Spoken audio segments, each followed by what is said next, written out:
It is fully confirmed that spiritual covering determines destiny coverage. The extent to which your destiny will cover is determined by the covering spirituality that you have. It is also confirmed that company affects identity. You can identify a person by the company they keep. And I'm amazed and surprised and excited in God at the impact of this company on our lives. God's servant Pastor David preached yesterday and shared many things with you about the impact on his life. It's just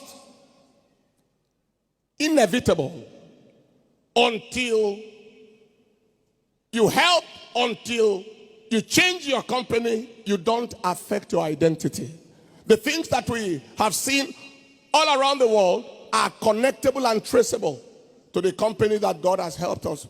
We have been to countries and seen presidents of nations and the whole cabinet come in for meetings, submitting to the authority of Jesus. We have mayors of cities coming for services, bowing for prayer, mayor in Leeds, mayor in Houston, Texas, and so on and so forth. We have nations of the world coming in for conferences and meetings. Last meeting we had about 50-something countries represented, and some of them came here with us for this conference.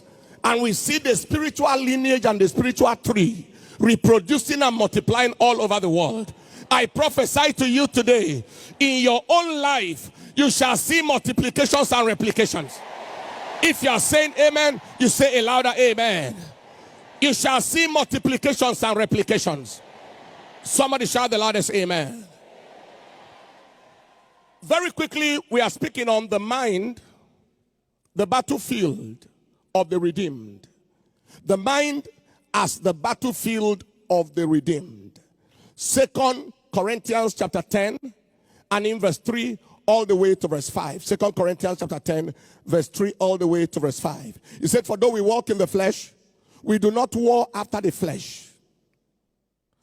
For the weapons of our warfare are not carnal, but mighty through God to the pulling down of imaginations, casting down imaginations, and every high thing that exalted itself against the knowledge of God, and bringing into captivity every thought to the obedience of Christ. Very, very briefly, we shall be having as our focus first to understand the place of the mind in life.